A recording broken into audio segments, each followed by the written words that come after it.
also. Okay, so I'll talk about this game. I'll start with an opening note. Why gamification? I think that's a question which everyone has, right? Whether it is Queen of Hearts or any other gamification activity. Why is this? Why is gamification so important in our lives? Whether we are coaches, whether we are program managers, project managers, or project leads, what benefit does gamification gives? I will introduce you to this game, how exactly this has to be played. We will try to take some pertinent use cases which can come up in your coaching journey, and we'll try to see some of the combinations. And then we will end it with some of the best, worst, or most likely scenarios. So this is where something where I would expect you to contribute here. Okay, the last part of it. And then I will also share with you some other gamification activities which I have been using in my coaching journey.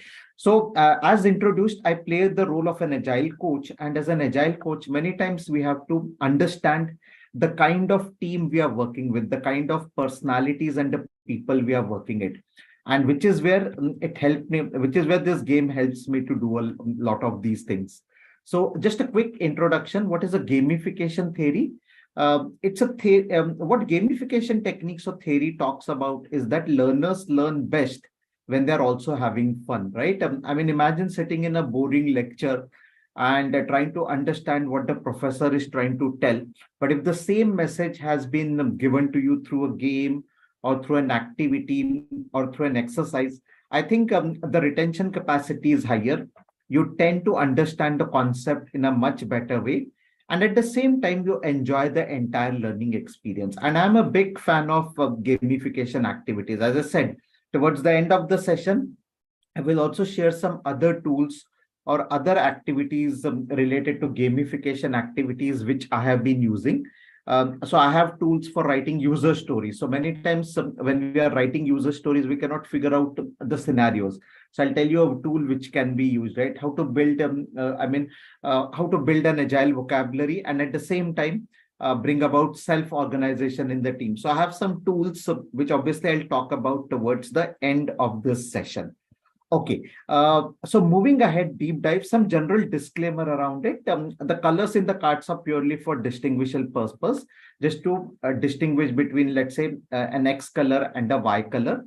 Okay, this is not a work of fiction. Okay, so you could find a personality which is closer to the one which is mentioned on the card. It could be your current manager, it could be your previous manager, or you never know, you could get such a personality in the future, right? You might end up working with that personality in the near future in the project. Okay. All I wanted to also tell you that I'm going to talk about certain roles which people perform in an engagement. I respect all those roles. So whether it is a product owner, whether it is a scrum master, whether it is a delivery head or the senior management, there's an inherent respect for all these roles. Yes, there will be some personality traits which I'll be talking about, which might give an impression that is it a negative personality or a positive personality. But the intention, as I said, is to really understand what roles people perform and to respect these roles which are there. All the information which I've used for this presentation is publicly available. It is available on internet. So you can later on also search it. And of course, we are recording this session. It is also getting live stream on LinkedIn Live. So it's something which is public. There's nothing secret in this information which I'm going to tell. And you have to put yourself into the shoes of a transformation agent or a leader or an agile coach. So you are an agile coach in this entire gamification exercise. And from your perspective, this gamification exercise has to be thought about. Okay, so general disclaimers around this topic, what is there. So even if you don't know playing cards, that is okay. But I'm sure a lot of us know what are playing cards. There's a standard 52 card deck, what is available. And there are those 16 picture cards in that, right? But even if you don't know, that is absolutely fine. In fact, the next slide, I will start explaining what exactly are these cards all about, or how does a standard deck of 52 playing card looks like, and how I can use it in my coaching journey or identifying the coaching style which I have to use here. Okay, so having said that, let me first introduce to the type of cards we have in a standard deck of playing cards.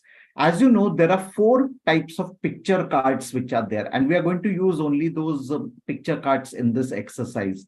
And what are those picture cards? There is aces, right? Then there is a king, there is a queen, and then there is a jack, right? A standard deck of playing cards of what we have. Okay. And combined with this, there are four suits which are there. What are the suit cards? We have a spade, we have a heart, we have a club, and then last but not the least, we have a diamond. I hope everyone maybe can give me a thumbs up quickly, pretty much clear with what I'm trying to tell here so far. Four types of what we say as the picture cards which are there: aces, king, queen, and jack, right? Represented by a picture. And four types of suits represented by an image on those cards, like a spade, then we have heart, then we have club, and then we have a diamond. So you can just give a thumbs up that yes, this is clear to everyone, so that we can move ahead. Now, what is going to happen is that each of this picture card is going to represent a role. And you are not in this picture card, as I said. You are a transformation leader, or you're a transformation agent who's going to do this entire transformation around it. You are at the center, or you're at the pivot around which these picture cards are located. Okay, now what are aces all about? Aces are all related to what we call as the senior management. So in any organization, we have the CIO, CXO level, the senior executive level, and they are visionary, right? We all know they have a vision, they have a strategy, they have an objective which has to be done, right? So that is what we call it as the visionary role, what is there, or a senior management role, what is a visionary role, what we have. Okay, so that is what is represented by the aces what we have, or that is the ace what we say. And again, of four suits which are there. King is your project leadership, your delivery head, delivery manager in a project, that is represented by a king. And they have a goal, they have an objective related to the project, they have a project related goal, and they have a client relationship to be maintained. Okay, so queen is a scrum master. Okay, and we all know that as a scrum master, I have to play that role of a servant leader. I'm the coach, right? I'm the coach or the guide or a mentor to the team. And that is what the role a queen is going to play. And last but not the least, Jack is nothing but a product owner, someone who's going to work towards maintaining the product backlog, someone who's going to prioritize the product backlog. And we can say that this person is very, very close to the customer. This person is someone who will gather the requirements from the end user and prioritize them and put into a backlog. So those are the four roles which are there, right? I hope these four roles are clear to everyone. You can just put it in the chat without unmuting that these four roles are clear to everyone. What exactly these four roles are talking about. I'm assuming. So repeating once again, ace is senior management. Then we have king as a project leadership, queen as a scrum master, and the jack as a product owner. So that is what the picture card represents. Okay. Now, what are the suit cards represent? Suit cards represent the personality traits. So people who fall under the spade category, they are very, very direct and blunt. So if I'm a spade personality, I will be very upfront, tell my team member, no, this is not what I expected. I'm totally disappointed with the work you have done. No sugar coating, right? As they say, right? Call a spade, right? That is what the famous English idiom says, right? Call spade a spade. So that is what these people are. They want the exact information. They don't want any nonsense around it. They want the right set of data and the matrix, which has to be, it has to be unfiltered, right? So if there's something wrong in the project, they want to know it immediately, right? Rather than sugarcoating it, we should rather give the exact picture to them, is what we say spades are, right? That is what is the spade what we have. Now coming to hearts. Hearts, personality people are very emotional centric people. They're full of empathy, they're full of warmth, they have a strong emotional quotient or a EQ, what we say, right? And these are the personalities who are very people centric. They have a human sense. and they will always go towards the benefit for the team members. Though too much of this quality is also a problem sometimes, right? People might take you for granted, or people might take you for a ride. Okay, so the too much of anything is a problem, and the same thing applies even to a height kind of a personality what we have. Then we have club. Club are people who are very hardworking people. Okay, they are very hardworking. They will slog. They will do the work, but at the same time, they land up into that situation because they are very confused. They are very unclear around it, right? I mean, the requirements may not be fully clear to a club kind of a person, or whatever job they are doing, they might get chaotic, or things might become very unclear, and they operate in an unknown zone. What is there? And lastly, we have diamonds, which are heavily driven by numbers. So if I'm a diamond personality, I will look for matrix, I will look for data points, I will look for the business value, the profits which I'm generating, right? Why I'm doing this, what is the outcome of this? More than an output, it is more about an outcome which I'm going to have, right? So 4 picture cards and 4 diverse personalities which are there. Now try to imagine what kind of a permutation and combination you can have. So any guesses how many combinations I can have? 4 pictures and 4 of these suit cards which are there. There are multiple combinations which I can have. If you do mathematics probability and probability, you will find permutations and combinations. You will find there are multiple combinations which are possible. Okay, and obviously this session won't be enough for us to do all the combinations, right? That I think you would have realized by now, that we probably will be able to pick up only a handful of these combinations. There could be a combination which you could have encountered as a scrum master or or a transformation leader or an agile coach. I'm not denying that, which might be missing here. In the interest of time, I've just tried to pick up a few of the very interesting combinations which are there. And let us try to see how these combinations play. Again, remember, you are a transformation agent. So when you do this exercise, when you do this gamification exercise, your objective is to have a coaching approach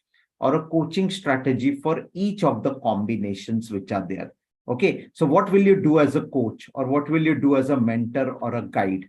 That is what you will have to do, or that is the thing what you will have to do as a part of this combination which are there. So let us now go deep dive, and let us try to see our first combination what is there. And I would request you to observe it for a moment. And yeah, as I said, this is me as an agile coach who has joined a new engagement. And when I'm interacting with my people, I find that my senior management is of a diamond, ace. My delivery head is more like a king of heart. My scrum master is a spade, whereas my PO is more like a club. So as a coach, what will I observe in this team? Any guesses? When I observe this combination and when I look at my team are the rest of the cards, 2 to 10. What patterns will I observe? Can anyone guess those patterns? If you can guess those, and if you would like to speak, I can give you an opportunity to speak. You can unmute, maybe one person can unmute and speak on that. What kind of a patterns you will see in this team? Or you can also type in, that's also not a problem. How will this team be performing in their day-to-day life? Any guesses on this?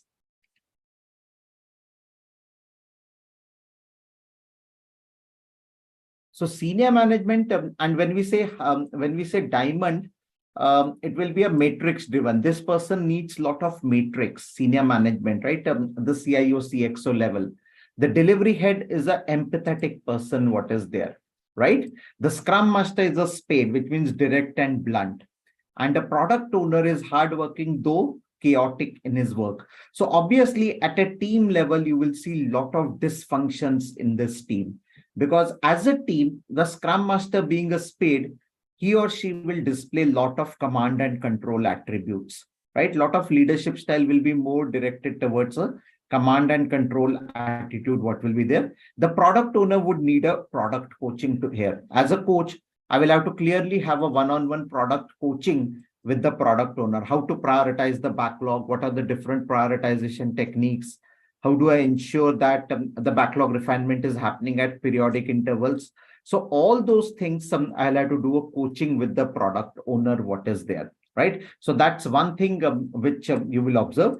Delivery head per se looks okay as a king of heart, but the problem will be his or her equation with senior management. There might be a disconnect between delivery head and the senior management, because senior management will expect some data points, critical matrix or critical data points around this engagement, which probably the delivery head may not be in a position to give, or delivery head may not be able to deliver that promise what is there. So we might see those kind of challenges which are there. Okay, those elements or those kind of challenges we might see as a part of this engagement what is there. Okay, so what I have listed down, so as a coach you can list down these attributes. So these are the observations.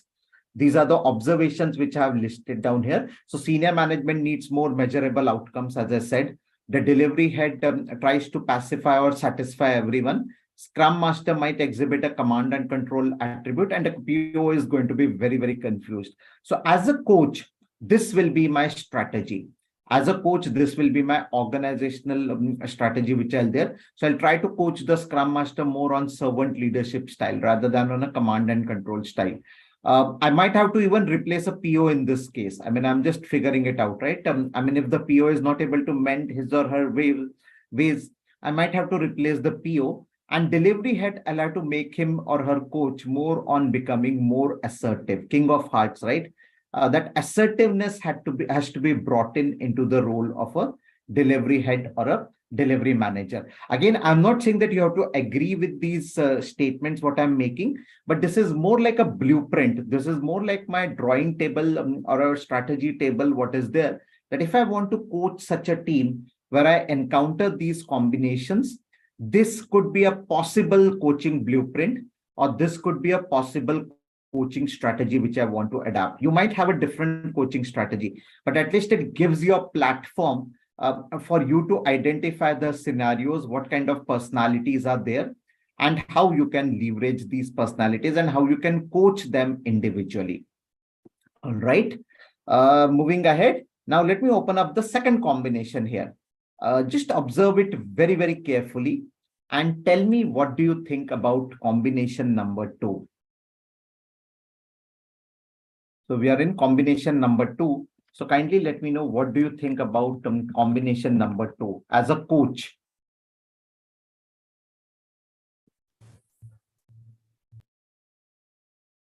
Anyone? Seems a little bit less chaotic than the first one. Perfect. Yes, less chaotic than the first one, because what you can clearly see is the Scrum Master and the product owner combination looks to be great. As a product owner, I need to be aware about the numbers, right? Especially related to product, some key product matrix, product numbers, return on investment, right? The time to market, etc. I should be aware of it. And as a Scrum Master, we all know, right? As the Scrum Master is a true leader or a servant leader to the team, right? So definitely that is something which is creating a great amount of, I would say, bonding between the two. There's though a challenge at a delivery head level, right? I mean, if you encounter such a delivery head level, obviously the direction or the compass might be a problem, right? So that is something what you might encounter in this situation. And the senior leadership being a spade, that again would be may not be a problem per se, but this personality would be very, very blunt and direct.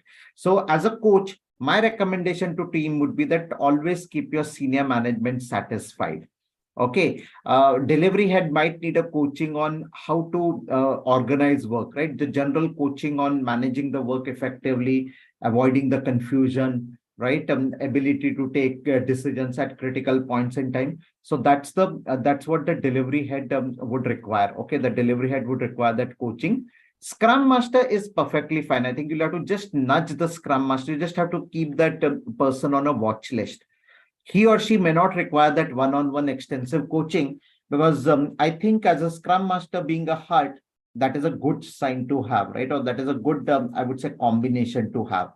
And even from a product owner perspective, you might want to keep the product owner on a watch list, or keep the product owner in an observable state, what is there, just to make sure that we are not veering away from, or he or she is not veering away from the path, what is there. So a kind of a watch list for a Scrum Master and a product owner, whereas senior management try to keep them satisfied. You cannot change senior management, we all know that. And delivery head, obviously, as a transformation agent or as a coach, I will have to do a one-on-one coaching as to from more from a general managerial side, or how to improve the competency as a general manager kind of a thing. That is what I'll have to do from a delivery head perspective. So that is how the combination two would look out, or that is again a coaching blueprint or a strategy for combination number two, what is there. Right. Again, this is just a kind of a framework. This is just a kind of an, I would say, a kind of a framework or a quick thing which can help you to gauge, which can help you to frame your own unique coaching style or your own coaching strategy, what is there. All right. Moving ahead. Combination three. Yeah, we'll take one more. Combination three. Any thoughts anyone has on this? And it is on the screen now, combination three. Anyone, any thoughts on this?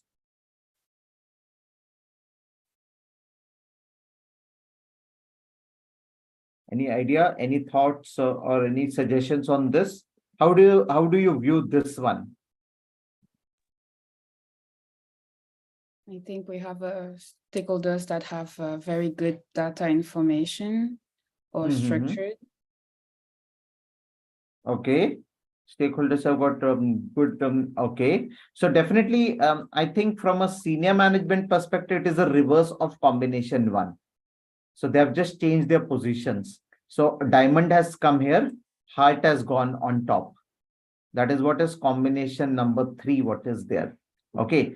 But from a Scrum Master perspective, it's definitely a problematic area. And PO also, right? If you look at the PO also, right? A direct and a blunt PO, though in some cases it might work in capturing the requirements properly. But definitely as a coach, you will have to spend some extra time in coaching the PO, some extra time in coaching the Scrum Master.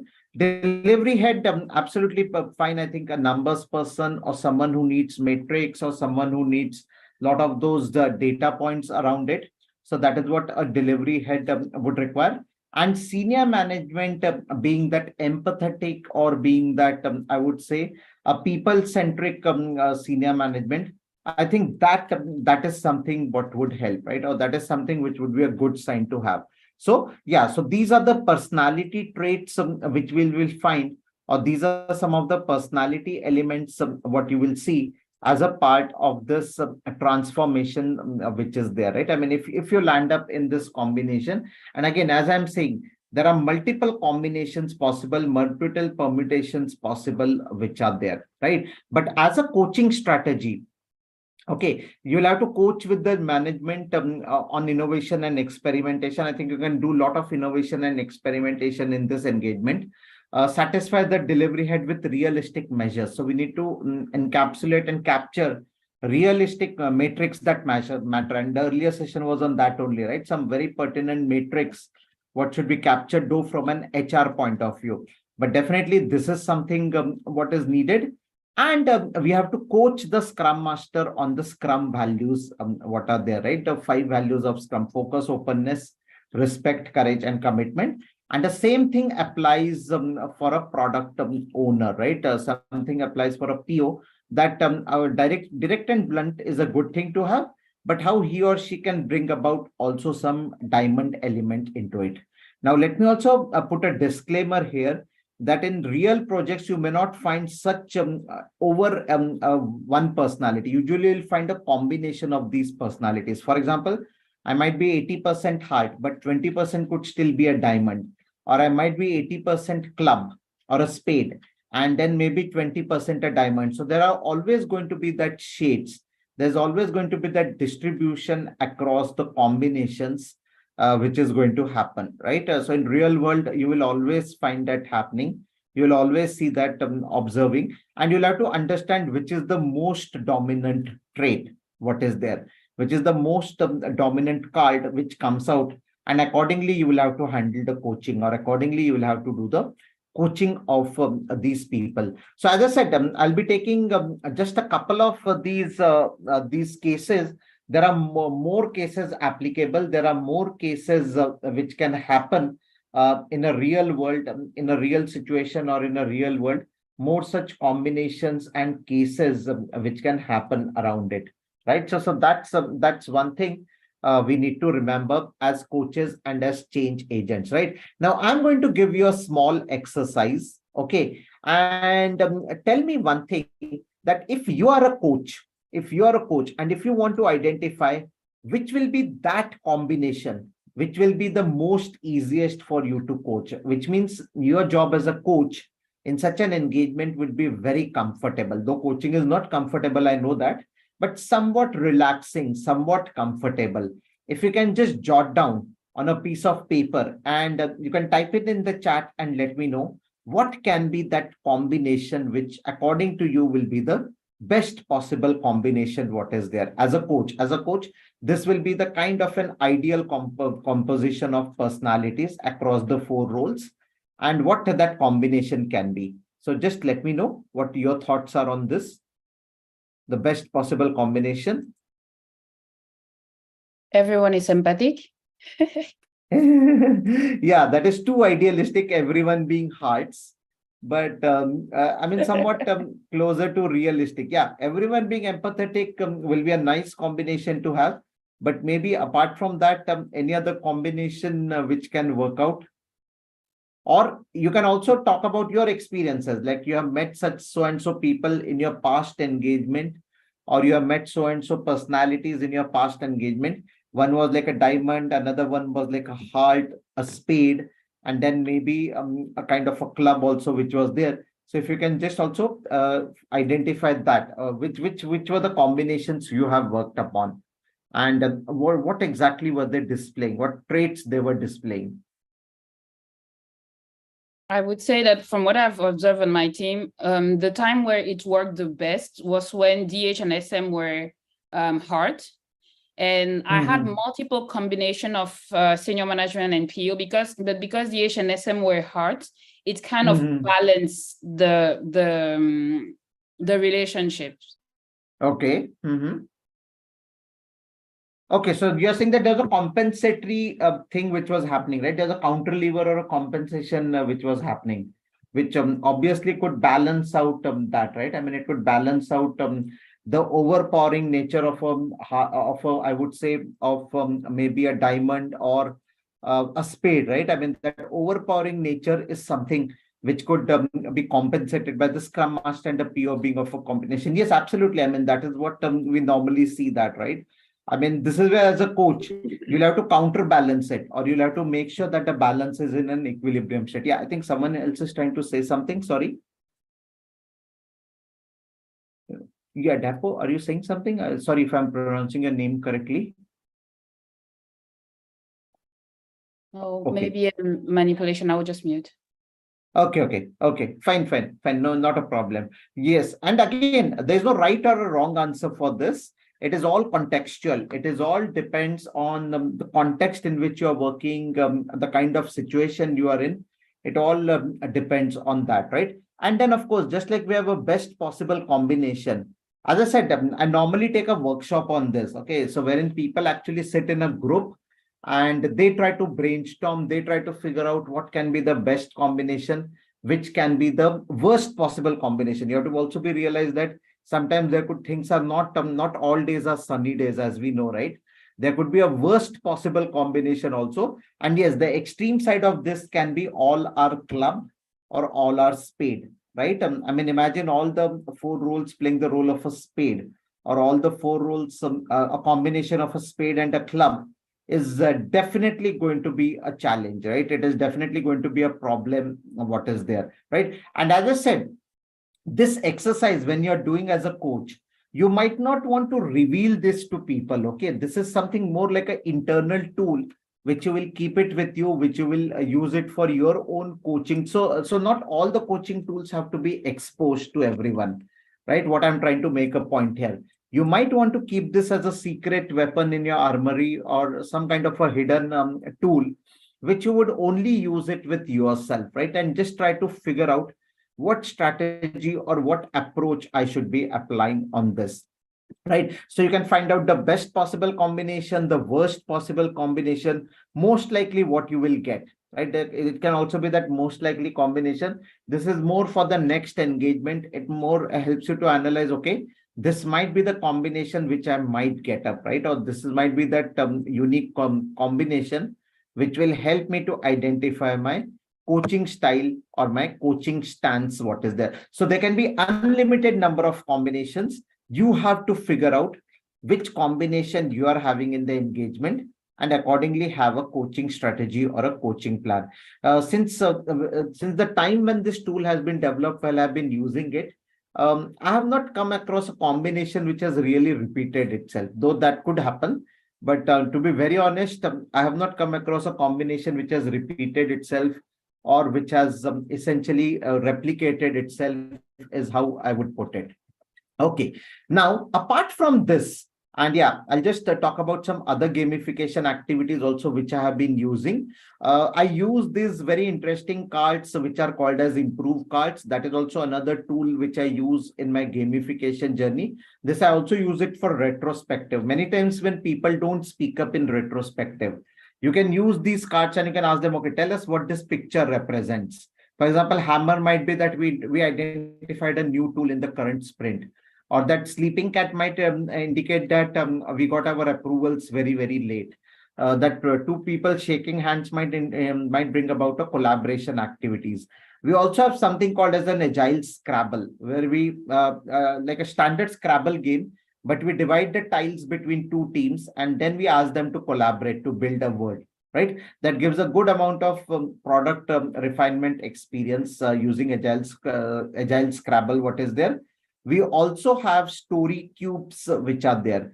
And story cubes are tools which will help you during writing a user story. So these are not the normal cubes where you have numbers on them from 1 to 6. These are cubes which have got some pictures on it. You roll the dice, and whatever combination of picture comes in, you can use that and you can try to frame a user story, right? I mean, these are some of the very interesting tools you can use as a coach, as a scrum master in your coaching journey, in your coaching exercise, what is there. And last but not the least, you have tools like Mentimeter, Slido, then Kahoot, which actually amplify the gaming experience. So these tools will allow you to host quiz, they will allow you to host interactive sessions. So that is what these tools will help you do that.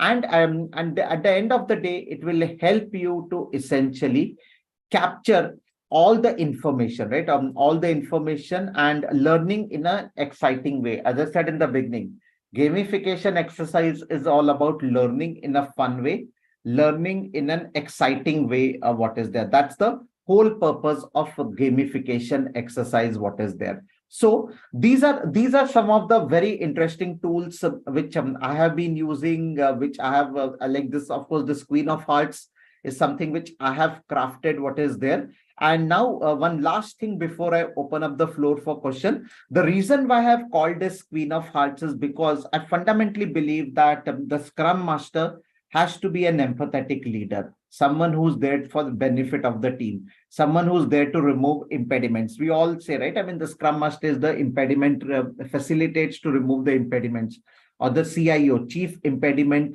Remover, CIR, sorry, right? So that is what we say as a Scrum Master. And truly for a Scrum Master to be in that leadership role, truly for a Scrum Master to do the activities which are expected of her, of him, I truly believe that this card, which is more apt to a Scrum Master, is that of a Queen of Hearts. I think that is the card which is closest to the chest, or that is a card which is closest to the heart, which can help us derive that role, or which can help Scrum Master play that role of a Queen of Hearts. What is there? So that's why the title of this talk is Queen of Hearts, gamification exercise, to identify your own unique coaching style, what is there. So this tool is that attempt. It's a first attempt towards identifying or helping you identify your coaching style. So on that note, I end my talk here, and will be more than happy to have further questions on this, your thoughts on this, your idea on this.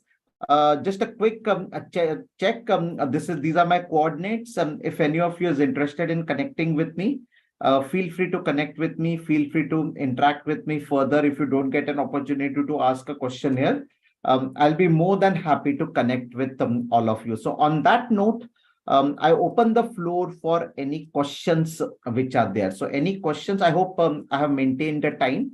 And yeah, I don't know if you have time for any questions. Let me know, requesting the moderator to let me know if you can pick up a question or not. Yes, we have time for questions. Okay, great. So any questions, anyone has any queries, I'll be more than happy to answer those questions. While the people are thinking about their questions, I would say that it's as an Agile coach who has been working for a certain amount of years already, and being a Scrum Master, this is a very, very interesting and very novel for me way of addressing it. And I can't wait to actually start playing the games on my side to actually identify, purposefully identify the different types of people and make a plan according to those combinations. Thanks a lot. Yeah, I'm excited on that. Yes, thanks a lot. So I think there is one thing that maybe was a little bit, most of our people here are kind of sometimes novel in Agile. We have a few Scrum Master and a few Agile coach, but they are on the beginning line for some of them. And for some of them, they're just trying to understand a little bit more about Agile. So it might be a little bit difficult for them to project themselves in an actual project or an actual space. For most of them, they are more active learners. Okay. In this space. Yes, which is okay. I mean, they can always, and in any case, this also can be used when you as a Scrum Master or a product owner are interacting with different personalities. I mean, you can always modify the tool. You can always modify the stakeholders. I have picked up the stakeholders based on my interaction with those stakeholders. But if you're a Scrum Master, it could be product owner, it could be your team with whom you're interacting, it could be your person to whom you're reporting. And accordingly, you can customize the tool or you can contextualize the tool. So that always you can modify. You can always change the parameters of the tool. You can always modify it as per your unique requirements or your unique needs. So if we don't have any question, just know that if it was too heavy for you and you need to reflect and think about it before you're able to have a constructive idea, I just shared again Ashutosh LinkedIn and YouTube so that you are able to reach out to him after the session when you have your brain a little bit less fuzzy with all the information that you have, so that you reach out to him and ask a question. I deeply believe that Ashutosh will be very happy, as any Agile person most of the time, to answer your question and answer your queries. So don't hesitate to contact him and learn more about that and hopefully apply it and making a tool in your coaching toolkit. So my Scrum Master thread is like, if there is not anything else, let's free the space for the next people. Everyone can have a breather. Our next session is in 15 minutes. It will be a French session on this Zoom. Give me just 1 second to make sure I'm not saying anything you wrong. Right. It's yes. going to be yes. Lynette. Yes, we have Lizette that is going to join us next. And she'll be talking about authentic leadership and how we can have the knowledge of Agile using the tips of Agile. So If you're interested in a French session, please stay here. If you want to join the English session, we have another session starting in a few minutes with Marie Lanian. Please check in with the Zoom One team and you'll be able to follow this, please. Yes, I think that's it for me. Thank you, sorry, I'm a little bit confused right now. Yeah. Thank you, Ashutosh. It was really, really, really interesting and very. I have the French word passionate, but it's not the right word in English. Instructive, but very interesting session. Thank you for your knowledge. Thank you for your time. Thank you for gracing us with the elements you have here. Can't wait to discuss further than this conference about this element. Thank you to all the participants. Please, we are gonna mute and thank you, Ashutosh. with the next one. Yes. Thanks a lot. Yeah, thanks a lot. It was my pleasure. Thank you. Here. Thank you. Yeah. All the best for the event. Thank you. Thank you. Yeah. Okay. Thank you. Thank you.